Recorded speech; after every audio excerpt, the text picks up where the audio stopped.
ईसाई कब्जे के लगभग 9 दशकों में सभी पवित्र स्थानों को ईसाई धर्म द्वारा चिह्नित किया गया था। सुल्तान ने प्रत्येक स्थान को इस्लामी आवश्यकताओं के अनुसार बहाल कराने का आदेश दिया। 9 अक्टूबर को यरूशलेम में मुस्लिम शासन के तहत पहला शुक्रवार था।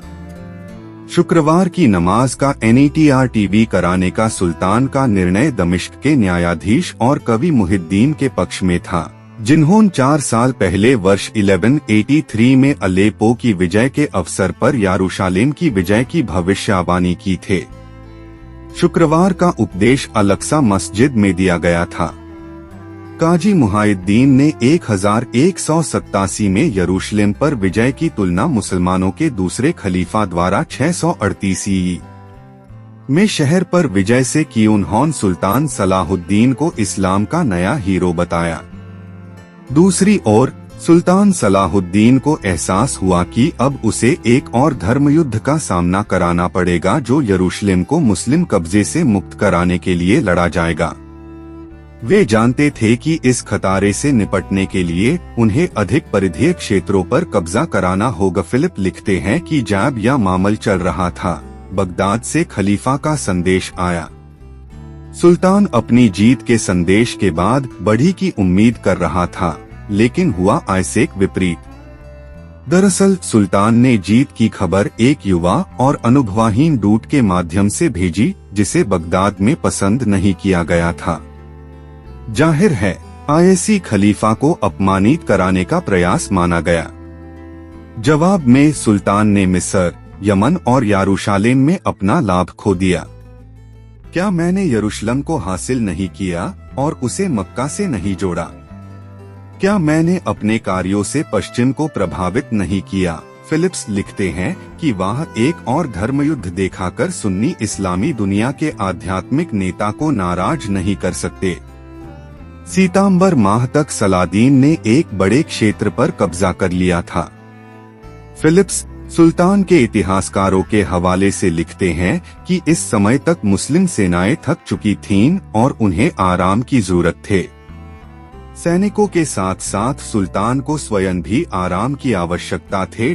अनेक सचिव के अनुसार यह सुल्तान की जिहाद की तैयारी का संकेत था कि उसने रमजान के महीने में भी आराम नहीं किया।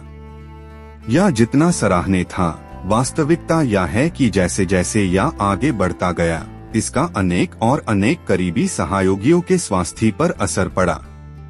इस बीच यूरोप में तीसरे धर्मयुद्ध की तैयारी जोरों पर थी और गर्मियों की शुरुआत में पहले धर्मयुद्ध के आगमन की उम्मीद थे। फिलिप्स लिखते हैं कि पुजारियों और ईसाई राइसों ने पश्चिमी यूरोप का दौरा किया और लोगों को बताया कि पूर्व में मुसलमानों के हाथों बहुत ईसाई खून बहाया गया था और पवित्र स्थानों का अपमान आम बात थे।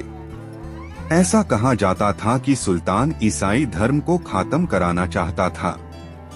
यरूशलेम की हार लैटिन ईसाई जगत के लिए एक बड़ा झटका थे, जो लैटिन दुनिया में अभूतपूर्व थे, और इस घटना के कारण और नायक के रूप में सुल्तान सलाहुद्दीन से बुरा कोई व्यक्ति नहीं हो सकता था। यूरोप में फ्रांस के राजा फिलिप ऑगस्टस, इंग्लैंड के राजा हेनरी द्वितीय, जर्मनी के राजा फ्रेडरिक बारबारोसा और कई अन्य शासकों ने क्रॉस को धारण किया था। धर्मयुद्ध का प्रचार कराने, सैनिकों की भर्ती कराने और पवित्र स्थानों तक पहुंचाने के लिए अब 1 वर्ष की आवश्यकता थे। कुछ छोटे अभियान पहले ही निकल चुके थे। उनका पहला गंतव्य तायर शहर था। जर्मन राजा मई 1189 में चले गए। ईसाई सेना एकर शहर की ओर बढ़ी। उन्होंने अगस्त के अंतिम सप्ताह में अक्का के सामने ऐसे स्थान पर डेरा डाला कि उन्हें टाट से सहायता प्राप्त कराने में कोई परेशानी न हो। अब केंद्र में अक्का शहर था, जो ईसाई सेना से घिरा हुआ था, स्वयं सलादीन के सैनिकों से घिरा हुआ था। फिलिप्स लिखते हैं कि एकर की लड़ाई माधी युग की सबसे लंबी घेराबंदी थे, जो लगभग 2 वर्षों तक चली। हर कोई जानता था कि जो कोई भी यहाँ सफल होगा, उसे यरूशलेम की लड़ाई में स्पष्ट लाभ होगा।